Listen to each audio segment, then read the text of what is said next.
स्वागत कर रहा है। आप सभी को बहुत बहुत बधाई। आपके समक्ष हम पेश करेंगे, आप गाने सुनाएंगे, आपको कविताएं सुनाई जाएंगी। तो इस बेहतरीन माहौल में आप सभी का स्वागत है।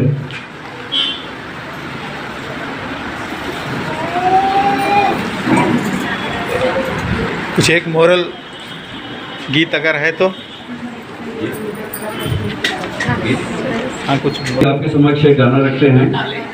इस गाने के लिए चांदनी की जरूरत नहीं होती, जहाँ पे हम लोग होते हैं वहाँ पे चांदनी अपने आप बिखर जाती है। तो ये गाना सुनिए, बहुत पुराना सा गाना है।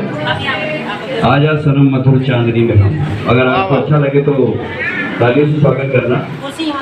हाँ, आप खाली है जगह, खाली है। चांदनी में हम तुम मिले तो वीराने में भी आ जाएगी बहार, झूमने लगेगा आसमान, झूमने लगेगा आसमान। कोई कोई जिंदगी हरदम तेरा नाम ले, चांद की बहकी नजर कह रही है प्यार कर, जिंदगी है एक सफर, कौन जाने कल किधर। तालियां। चांद की बहकी नजर कह रही है प्यार कर, जिंदगी है एक सफर, कौन जाने कल किधर। आजा सनम मधुर चांदनी में हम तुम मिले तो वीराने में भी आ जाएगी बहार। क्या बात है। ये लगेगा आसमान, झूमने लगेगा आसमान। दिल ये चाहे आज तो बादल बन उड़ जाऊं मैं, दुल्हन जैसा आसमान धरती पर ले आऊं मैं। चांद का डोला सजे झूम तारों में मचे, झूम के दुनिया कहे प्यार में दो दिल मिले। चांद का डोला सजे झूम तारों में मचे, झूम के दुनिया कहे प्यार में दो दिल मिले। आजा सनम मधुर चांदनी में हम तुम मिले तो वीराने में भी आ जाएगी बहार, झूमने लगेगा आसमान, झूमने लगेगा आसमान।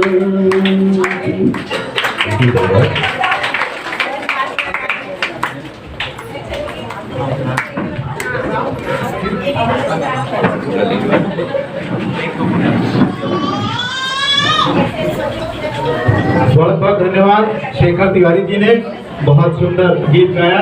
अब क्रम को इसी तरह जारी रखते हुए मैं माइक दूंगा हमारी अश्विनी जोशी मैडम को। मैं चाहूंगा कि वरिष्ठ महिला हमारे बीच में है, जो खुद एक प्रेरणा स्वरूप है, जिन्होंने अपने जीवन को एक सशक्त नारी के रूप में जिया है। मैं चाहूंगा कि आज इन समाज की युवा और सभी नारियों को आप अपना एक अनुभव शेयर करें।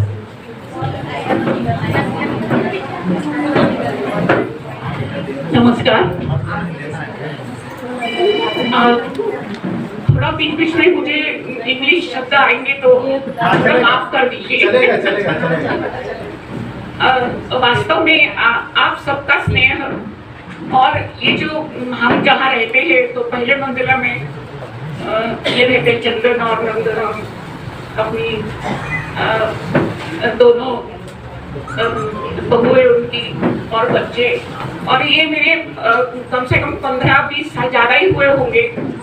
आज तक मुझे एक भी बुरा अनुभव नहीं आया है इन लोगों से, चाहे हमारे कि एक तो थोड़े कर्मठ भी है, मतलब जो मुझे बहुत पसंद है कि जो अपनी रीति रिवाज पकड़ के जो चलते हैं। दो MA literature, I was a lecturer in my Central School. I have read many novels. जो आधुनिक विचार की जो उपन्यासें हैं हिंदी, मराठी और अंग्रेजी में मैं पढ़ चुकी हूँ, लेकिन मेरे विचार में इतना फर्क नहीं आया। मुझे अपने ही रीति रिवाज कस्टम्स अच्छे लगते हैं, बहुत अच्छे लगते हैं। और जो पालता है उन्हें, उनके लिए मेरे मन में बहुत स्नेह है।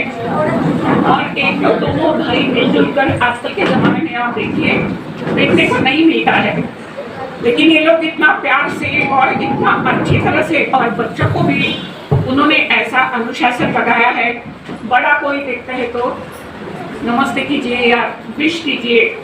महाराष्ट्र लोगों में ये कम मिलेगा। मैं दो आया महाराष्ट्र, इतना मतलब तालियां, क्योंकि हम महाराष्ट्र में हैं।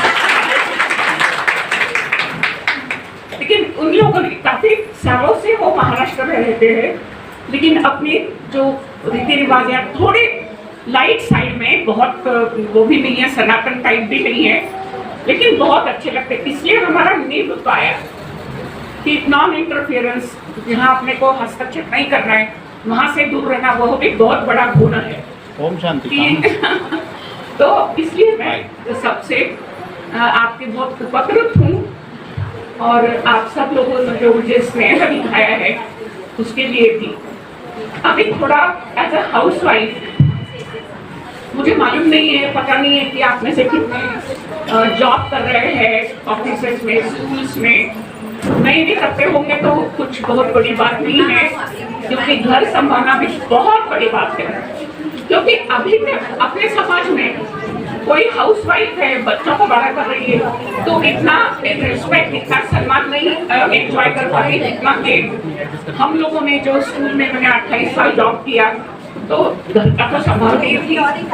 इसलिए मैं आपको सबको बहुत एक अभिनंदन करती हूँ कि जो भी आप काम नहीं कर रहे हैं बाहर जाके, उनके लिए हाथ साफ। इसलिए दूसरा लड़के आपको तो बच्चों की पढ़ाई को लेते ही होंगे, ऐसे नहीं है कि खाली पीली अपना खाना बना लिया सो गए, ऐसे तो आजकल की लेडीज रहती नहीं। और ना ही पुराने जमाने की थी। हमारे मम्मी बिल्कुल 4th स्टैंडर्ड पास थी, लेकिन उनको प्यार कितना था, वो उनके अपना फटाफट काम करके पहले पेपर पढ़ने बैठ जाती ताकि बच्चे अच्छे मिले। तो ऐसे नहीं है कि आपके पास डिग्री नहीं है, जॉब नहीं है तो आप में कुछ कमी है, नॉट एट ऑल। दूसरा मैं आपको एज अ हाउस वाइफ एक सलाह दूंगी, आप कुछ कला सीखिए, कुछ थोड़ा बाहर जाके। उसका एग्जाम्पल मैं देखती हूँ, इंग्लिश पढ़ना, जो अपनी लैंग्वेज नहीं है वो पढ़ने की और उसमें बात करने की कोशिश करना, वो भी बहुत बड़ी बात है। दूसरा जिनको पढ़ाई बुनाई किसी में भी इंटरेस्ट हो, तो ये नहीं है कि थोड़ा सा अपना बच्चे का थोड़ा सा फटा हुआ सिल लिया तो बहुत बड़ा काम किया, ऐसे नहीं। आप उसमें भी आगे जाइए कि मुझे ब्लाउज सिलना बहुत सबसे मुश्किल बात, क्योंकि पसंद ही नहीं आता। टेलर के पास भी आप जाओ, इधर से टाइट हो गया, इधर से ढीला हो गया, इधर से बड़ा करके रहेंगे, तो वो आप सीखिए, वो आप सीखिए। जो लोग नहीं करते वो आप कुछ कीजिए। इतने आज तक का तो इतने क्षेत्र खुले हुए हैं कि स्काई इज द लिमिट, आप बहुत कुछ कर सकते हैं, लेकिन आपका दिमाग उधर डालेंगे तो। नहीं तो ऐसा बनाया तो बस हो गया, वो हो गया, मराठी में मुझे कंटाला आ गया। तो ऐसे मत कीजिए। आपके जिंदगी का एक एक मोमेंट, क्षण इम्पोर्टेंट है। बोलते हैं ना कि वापस ये जो अपने को जन्म मिला है वो बहुत सारे जन्म 84 आई थिंक 84 योनिस पार करके हम लोगों को मनुष्य जीवन मिला है। तो उसका तो हमें बहुत फायदा उठाना चाहिए कि कम से कम आप इधर उधर की बातें मत करो। अरे वो तो ऐसी है, ये तो ऐसी है, मेरी सास तो ऐसी है, इन बातों को भूल जाओ। तभी आपका टैलेंट बढ़ेगा, फलेगा, फूलेगा। अच्छे गाने सुनो, गाने की तो जब घर में कोई नहीं रहता तब गाओ पूरी तरह से, कोई नहीं सुनता है ऐसे तो आप सीखेंगे। क्योंकि आप देखो पढ़ाई में बच्चे हैं, आप गाना गाने लगेंगे, मम्मी क्या कर रहे हो, पढ़ाई करनी है। हस्बैंड भी बोलेगा बस तो क्या चल रहा है तुम्हारा। मैंने खुद ही अनुभव किया है, क्योंकि मैं गा सकती थी एक जमाने में बहुत अच्छा, लेकिन वही कोई सुनता नहीं है। कभी हम प्रैक्टिस करें अपना वॉइस का। और कुछ भी एक मराठी में छंद बोलते हैं, इंग्लिश में बोलते हैं हॉबी। एक कुछ भी हॉबी डेवलप कीजिए। अभी आज तो सब मुझे लगता है मेरे से तो बहुत छोटे हैं सब, मेरे से आप बहुत छोटे हो, इसलिए मुझे लोगों की बात सुनो, कुछ सीखो, करो। Yes. ऐसे करो जो 4 लोग नहीं कर सकते। फूल का ट्रे वो उधर भैया मेहंदी, कढ़ाई, बुनाई, स्वेटर बुनना और ड्रेस डिजाइनिंग, गाना सीखना, अच्छे अच्छे फिल्म के गाने सीखो। आजकल वैसे अच्छे गाने इतने नहीं कर रहे, पुराने गाने सीखो, लेकिन सुर में आना चाहिए। हाँ, वो कंडीशन है, तो वो धीरे आता है, दिन में नहीं आता है। You have to cultivate it. But एक छोटा सा गीत कम से कम हम लोगों के लिए आए, हमको आज पता चले कि आप गा सकती हैं। गए दिन गए। लता जी हमेशा गाती हैं। हाँ, ये कभी हो ही नहीं सकता कि दिन गए। आपने कल क्यों नहीं बोला?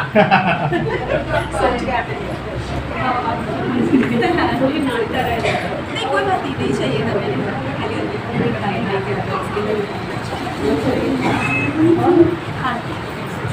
मेरा दिल ये पुकारे आजा, मेरे गम के सहारे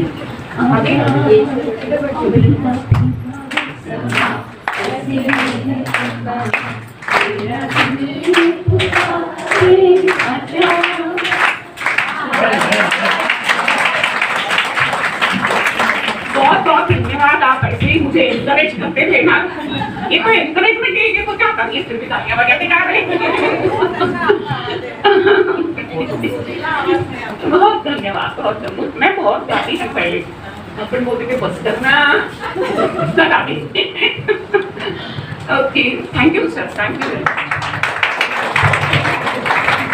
सल्लागार म्हणून काम पाहते।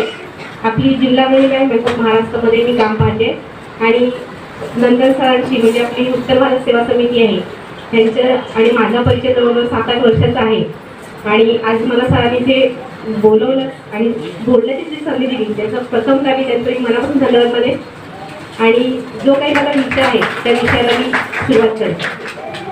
अगदी माझा जो विषय आहे आर्थिक साक्षरता म्हणजे फायनान्शियल लिटरसी हा खूप व्यापक विषय आहे, पण अगदी थोडक्यात म्हणजे 10 ते 12 मिनिटात मी संपवण्याचा प्रयत्न करेन। बघा, आत्ता मॅडम मगाशीच म्हणाल्या की आपण सगळे हाऊसवाईफ आहोत, म्हणजे गृहिणी आहोत आणि गृहिणी असल्यामुळे आपण संपूर्ण आपलं कुटुंब चालवत आहोत। बऱ्याच जणी ते जॉब करत असतील, बऱ्याच जणी आपलं कुटुंब सांभाळतात। कुटुंब सांभाळणे ही फार मोठी जबाबदारी आहे। ह्या जबाबदारीमधून कोणीच सुटलेलं नाही आहे। जॉब करणारी पण घर आपलं सांभाळावं लागतं आणि जॉब न करणारी पण म्हणजे मी तिथे जास्तच कसरत असते। एकदा मी विनंती करेन की बऱ्याच जणांना मराठी समजत नसेल तर समजून घेण्याचा प्रयत्न करा आणि जर नाहीच समजलं तर मला एकदा तुम्ही विचारा, मी थोडंसं हिंदीमध्ये ट्रान्सलेशन करेन। मराठीतून बोलण्याचं कारण असं आहे की मला मराठीतून व्यवस्थित अगदी स्पष्ट म्हणजे जे काही माझी मतं मांडायची आहेत ती मी स्पष्ट करून तुम्हाला उदाहरणासहित देण्याचा प्रयत्न करेन। तर बघा, आपण गृहिणी जरी असलो तरी अशा किती गृहिणी आहेत की सगळ्या आर्थिक व्यवहार त्या स्वतः करतात। सगळ्या आर्थिक व्यवहार मी स्वतः पाहते। अशा किती जणी आहेत बरं? छान, व्हेरी गुड। म्हणजे जवळजवळ 7-8 हात वर तरी आले, बरं वाटतं जरा, छान। पण मला असं वाटत होतं की बऱ्याच जणांचं अजून अर्ध्या बायांचं तरी यायला पाहिजे होते हाताचे वर। असं मी का म्हणाले, बघा आपण गृहिणी जरी असलो आणि बऱ्याच आपल्या इथे मॅडम आहेत, बऱ्याच जणी 6-7 जणी आहेत, त्या स्वतःचा आर्थिक व्यवहार स्वतः करतात, पण बऱ्याच जणी आहेत त्या करत नाही। तर त्याचं कारण असं आहे की आपल्याला एखादं सोनं काहीतरी खरेदी करायचं आहे तर आपल्याला सोनं खरेदी करण्यासाठी आपण आपल्या मिस्टरांना घेऊन जातो सोबत आणि त्यांना सांगतो तर तुम्हीच आर्थिक व्यवहार पहा। मुलांची शाळेची फी भरायची असली तरी आपण काय करतो, मिस्टरांना सोबत नेतो, चला फी भरायची आहे। तर हे कुठंपर्यंत चालत राहावं बरं? असंच राहायला पाहिजे का? आर्थिक व्यवहार आता आपणही करायला शिकलो पाहिजे। म्हणजे मी असं म्हणेन की आजचा हा जो दिवस आहे, आपण जागतिक महिला दिन साजरा करतो, या दिवशी फक्त 8 ते 10 हात वर आले, पुढच्या वर्षी सगळ्यांचीच हात वर यायला पाहिजे, सगळ्यांनीच आर्थिक व्यवहार सांभाळला पाहिजे असं मी म्हणेन। बघा, असं का म्हणते मी, कारण आपल्याकडे आर्थिक साक्षरता फार कमी आहे। आपल्याकडेच नाही तर पूर्ण म्हणजे देशामध्ये जर आपण विचार केला तर देशामध्ये सुद्धा आर्थिक साक्षरता फार कमी आहे. म्हणून आपल्या रिझर्व्ह बँकेने आर्थिक साक्षर होण्यासाठी आपल्याकडे आर्थिक साक्षरता केंद्र नेमलेले आहे की जेणेकरून थोड्या थोड्या गोष्टीचे जे आर्थिक व्यवहार आहेत ते आपण आपल्या मुलीला स्वतः करायला शिकवलं पाहिजे.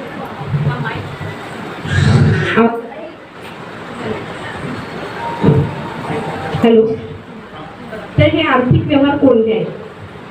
मग आर्थिक व्यवहार करताना आपला जो घरामध्ये आपला पती आहे, आपला जो हजबंड आहे, तो काय करतो असतो, त्याचं प्लॅनिंग करतो, नियोजन करतो. आपल्या घरात किती पेमेंट येणार आहे, किती माझं उत्पन्न आहे आणि त्याप्रमाणे ते नियोजन करतात. तसंच आर्थिक नियोजन आपल्याला करायला शिकायचं आहे. बघा, मगाशी मी सुरुवातच केली की आपण गृहिणी आहोत, घर सांभाळायचं आहे. घर सांभाळणं म्हणजे खाणं आहे, खूप मोठं काम आहे. ते सुद्धा आपण नियोजन करून करत आहोत. मग जर कुटुंब आपण अगदी नियोजनपूर्वक चालवतो मग आर्थिक व्यवहार करायला काही अवघड नाही. आपण आर्थिक व्यवहार आपण करू शकतो, अगदी थोडं थोडं का होईना पण करू शकतो. आता हे कसं करायचं आपल्याला आर्थिक नियोजन? महत्त्वाचं म्हणजे सगळ्यांचे खाती बँक अकाउंट आपले आहेत, सगळ्यांनी त्याच्यावर सेव्हिंग करायचे. त्यासाठी मी 3 वेळा वा वा हा शब्द म्हणेन. वा वा वा म्हणजे काय, तर वाचवा, वाढवा आणि वाटा. आता वाचवायचं आहे तर कसं वाचवायचं आहे? आपल्याला बचत करायची, पैशांची बचत करायची, पैसे आपल्याला वाचवायचे आणि वाचवलेले पैसे आपल्याला वाढवायचे आणि वाढवलेले पैसे आपल्याला वाटा करायचा आहे. वाटा करायचं म्हणजे सगळ्यांना वाटत नाही फिरायचं आहे, आपल्याला गुंतवणूक करायची. मग ही गुंतवणूक कशा प्रकारे आपण करू शकतो, बचत कशा प्रकारे करू शकतो? तर बघा, सर्वच गृहिणी आमच्या बचत करतात. बचत करताना आपला एक फॉर्म्युला ठरलेला आहे. पहिल्यांदा खर्च आणि उरले तर मग बचत. बरोबर आहे ना? पहिल्यांदा बचत कोण करतं बरं? उत्पन्न आलं, माझ्याकडे पैसे आले, पहिले मी बचत करते आणि मग मी खर्च करते. अशा किती जणी आहेत? छान, व्हेरी गुड. मॅडम आहेत इथे सुद्धा, मॅडम आहेत, छान, व्हेरी गुड.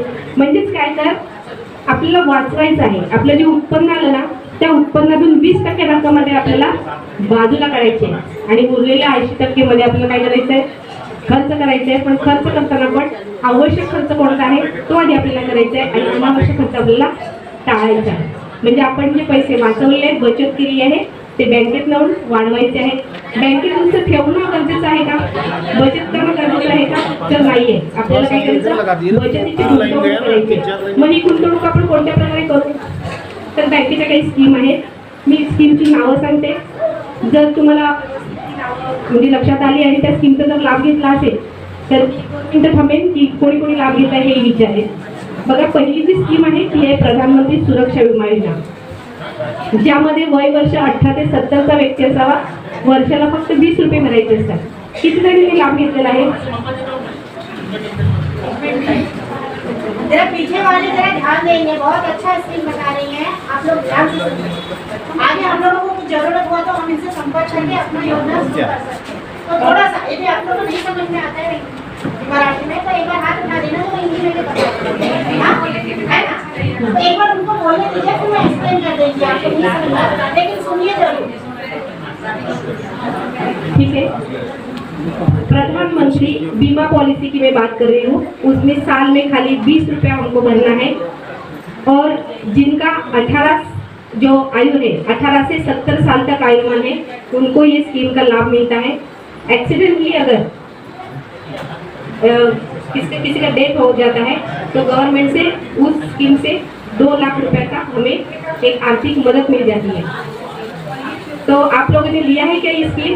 प्रधानमंत्री बीमा पॉलिसी नहीं लिया है, आपने लिया है, कोई बात नहीं। अगर आपको ये बीमा पॉलिसी लेना हो तो आप फिर से एक बार मैं नंदन सर से विनती करूंगी कि आप खाली ये फॉर्म भरने का हम काम करेंगे। यहाँ पे कौन सी बैंक रहेगी तो भी चलेगा, खाली शेड्यूल बैंक रहेगी और या सरकारी शेड्यूल में कोऑपरेटिव बैंक रहेगी तो उसमें ये फॉर्म नहीं भरेंगे। खाली जो गवर्नमेंट का बैंक है जैसे कि हमारा state bank of India, Canara bank, bank of Baroda, bank of Maharashtra, ये जो हमारे नेशनल बैंक है उससे हम ये फॉर्म भर सकते हैं। ठीक है, तो खाली आज हम जो इंफॉर्मेशन है वो आपको मैं दे रही हूँ। खाली फॉर्म भरने तो हम अलग से एक ऐसे कैंप रखेंगे हमारे उत्तर भारत सेवा समिति के अनुसंधान जैसे सर से बात करके हम ऐसे भी एक प्रोग्राम कर लेंगे। तो इसमें क्या है, अगर एक्सीडेंट हो जाता है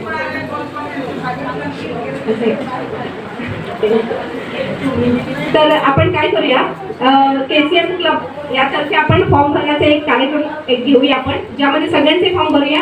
पण फॉर्म भरताना आपल्याला कोणत्या गोष्टी आवश्यक आहेत, कोणाचं किती वय आहे याचं पण लक्षात घ्या. की ज्यांचं वय 18 ते 70 आहे त्यांच्यासाठी आपण प्रधानमंत्री सुरक्षा विमा घेऊया, जिथे आपल्याला फक्त एका वर्षामध्ये 20 रुपये भरायचे असतात. अपघाती निधन आल्यास आपल्याला ह्या स्कीममधून आपल्या कुटुंबाला, आपल्या वारसाला 2 लाख रुपये मिळू शकतात. बघा, अपघात झाल्यानंतर माणसं लगेच नाही मरत आहे, कोणाला हाताला लागतं, खरचटतं, काही पण होतं. तर अशा वेळेस आपल्या शरीराचे महत्त्वाचे 3 अवयव आहेत, हात, पाय आणि डोळा. या 3 अवयवांपैकी जर 2 अवयवांना 100% अपंगत्व जर आलं तर आपण जिवंत आहोत, आणि 100% अपंगत्व आलं तर 2 अवयवांना आलं तर 2 लाख रुपये मिळतात, एका अवयवाला आलं तर 1 लाख रुपये मिळतात. तर अशी प्रधानमंत्री सुरक्षा विमा योजना आहे. त्यानंतर दुसरी योजना आहे प्रधानमंत्री जीवन ज्योती विमा योजना. म्हणजे आपल्या आयुष्याचा विमा आपल्याला उतरवायचा आहे, जीवनाचा विमा उतरवायचा आहे. इथे सुद्धा आपल्याला वर्षाला 436 रुपये गुंतवायचे आहेत. अकस्मात निधन झालं किंवा एखाद्या आजाराने निधन झालं तर इथे आपल्याला 2 लाख रुपये आपल्या कुटुंबाला मिळतात. आणि त्यासाठी वयोमर्यादा आहे 18 ते 50 वर्ष. म्हणजे ज्यांचं 18 ते 50 वर्ष आहे त्यांच्यासाठी आपण हा फॉर्म भरून घेऊया. बघा, या दोन्ही स्कीम सेंट्रल गव्हर्नमेंटच्या आहेत, म्हणून आपल्याला सेंट्रल गव्हर्नमेंटमध्येच आपल्याला हे फॉर्म भरून घ्यायचे. ज्यांचं अकाउंट नसेल तर आपण त्यांचं अकाउंट पण उघडून देऊया. त्यांना जी सोयीस्कर बँक वाटेल तिथे आपण अकाउंट सुद्धा त्यांना उघडून देऊया. तर अशा ह्या 2 पॉलिसी आहेत ज्याचा आपण लाभ इथे घेऊ शकतो. बघा, मगाशी आपली सुरुवातच होती की आम्ही सगळ्या गृहिणी आहोत आणि बऱ्याच जॉब करते. पण आता असं झालंय की जॉब जरी केला तरी आपल्याला पेन्शन मिळू शकत नाही. तर आपल्याला जर पेन्शन हवी असेल तर वयोमर्यादा आहे 18 ते 40 वर्ष. ज्यांना पेन्शनचा लाभ घ्यायचा असेल तिथे सुद्धा वयाप्रमाणे तुम्हाला इथे कॉन्ट्रीब्युशन करावं लागतं. आणि हे जे पैसे आहेत हे सगळे ऑटो डेबिट पद्धतीने आपल्याला बँक अकाउंटमधून द्यायचे असतात. तर अशा ह्या स्कीम आहेत. त्याच्यानंतर आपल्या काही छोट्या छोट्या मुली आहेत त्यांच्यासाठी गव्हर्नमेंटची म्हणजे शासनाची स्कीम सुरू झालेली आहे. आणि ही जी स्कीम आहे ही फक्त महाराष्ट्रापुरताच मर्यादित आहे. स्कीमचं नाव आहे लेक लाडकी. ही लेक लाडकी जी योजना आहे यामध्ये आपल्या घरात 1 एप्रिल 2023च्या ज्या मुली जन्माला आल्या आहेत म्हणजे आता येत आहेत त्या मुलींसाठी ही लेक लाडकी योजना आहे. ह्यामध्ये 1,05,000 रुपयापर्यंत रक्कम शासन त्यांच्या अकाउंटला देतं, मुलींच्या अकाउंटला देतं. मुलगी 18 वर्षाच्या होईपर्यंत 1,05,000 रुपये त्याच्यात जमा होतात. तर ही एक लेक लाडकीची स्कीम आहे. आपण इथे महाराष्ट्रातच राहत आहोत. महाराष्ट्रांना सगळ्यांना म्हणजे महाराष्ट्रात सगळे राहतात, आपल्याला सगळ्यांना ही स्कीम आपल्या मुलींसाठी मिळू शकते. पण त्यासाठी आपल्याला अंगणवाडीमध्ये नोंदणी करणं गरजेचं आहे. जर आपण गरोदर राहिलो, प्रेग्नंट राहिलो तर अंगणवाडीमध्ये कळवणं गरजेचं आहे की बाबा माझी नाव नोंदणी करून घ्या. जेव्हापासून आईचं नाव नोंदवलं जातं तेव्हापासून मातृवंदना ही सुद्धा स्कीम आहे ज्यामध्ये आईला डिलिव्हरी होईपर्यंत 8,000 रुपयापर्यंत स्कीम मिळते. तर ह्या स्कीमचा सुद्धा लाभ आपल्याला बँक अकाउंटमध्येच मिळणार आहे. बँक अकाउंट आपलं असणं गरजेचं आहे आणि त्यामध्ये पैसे ठेवणं सुद्धा गरजेचं आहे, सेव्हिंग करणं गरजेचं आहे. त्याच्यानंतर बँकेत थ्रू जर योजना घ्यायची झाली, ज्यांच्या मुली घरामध्ये 1 वर्षापासून 10 वर्षाच्या आतील आहेत त्यांच्यासाठी सुकन्या समृद्धी योजना आहे. आणि ही सुकन्या समृद्धी योजना आपको मुझे लगता है मराठी में समझ में नहीं आ रहा है, हाँ, इसलिए ठीक है. तो स्कीम से मैं फिर से एक बार दोहराती हूँ. पहली जो स्कीम मैं बोली कि लेक लाड़की ये जो स्कीम है ये स्कीम खाली हमारे महाराष्ट्र में ही शुरू है, बाकी राज्यों में शुरू रहेगी लेकिन अलग नाम से रहेगी. तो लेक लाड़की ये जो स्कीम है उसमें अगर हमें लाभ लेना है तो हमारे घर में जो लड़की का जन्म हुआ है वो जन्म 1 अप्रैल से 2023 तक होना चाहिए. मतलब 1 अप्रैल 23 तक अभी जो लड़की जो जन्म हुई है उसके लिए हमें लेक लाड़की की स्कीम मिल सकती है. उसमें 1,05,000 तक यहाँ लाभ हमारे लड़की को मिल सकता है 18 साल तक. और उसमें भी सुकन्या समृद्धि योजना है जो पूरे हमारे भारत देश में शुरू है. उसमें अगर किसी को हमारे परिवार में 1 साल से 10 साल के अंदर जो लड़की है उसके लिए सुकन्या समृद्धि स्कीम भी लेना है. गवर्नमेंट की स्कीम में राष्ट्रीय जो उसमें ले सकते हैं. तो बहुत सारी स्कीम है. अगर ये स्कीम हमें चालू रखना है तो महत्वपूर्ण ये है कि हमारा जो बैंक अकाउंट है वो बैंक अकाउंट शुरू रहना जरूरी है और उसमें ट्रांजेक्शन होना भी जरूरी है. ट्रांजेक्शन इसलिए कि हमें जरूरत है तो हम बैंक से पैसे निकाल सकते हैं और हमें सेविंग करना है तो हम बैंक में सेविंग कर सकते हैं. मतलब हमारा सेविंग भी जरूरी है और जरूरत के लिए हम पैसा भी निकाल सकते हैं.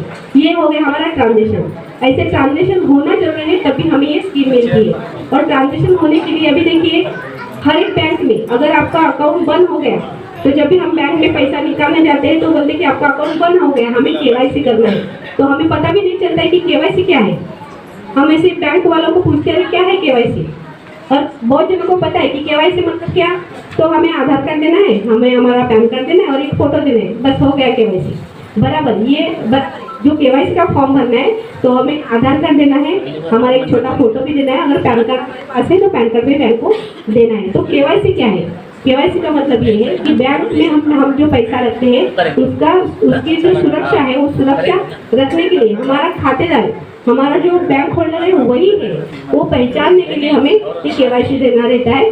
मतलब नो यूर कस्टमर, मतलब हमारा जो बैंक खातेदार है वो वही है, उसका जो पैसा है वो सुरक्षित रहने के लिए, और केवाईसी के बाद हमारा अकाउंट शुरू हो जाता है।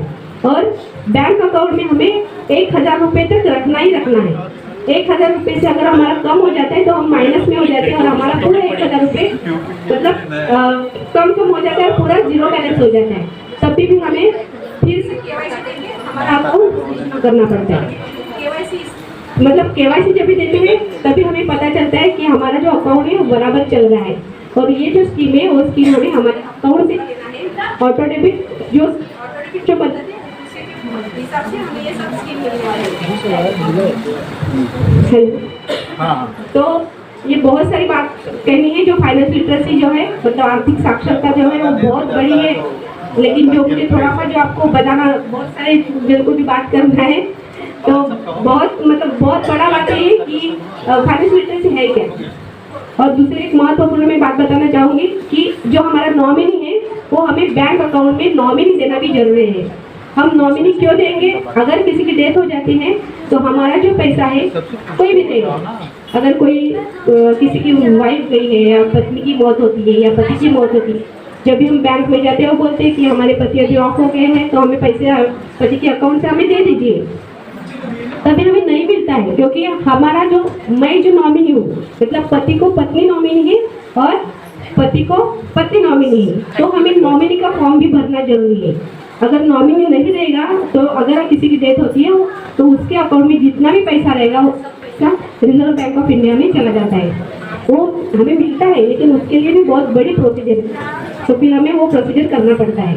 इसलिए नॉमिनी देना भी बहुत जरूरी है।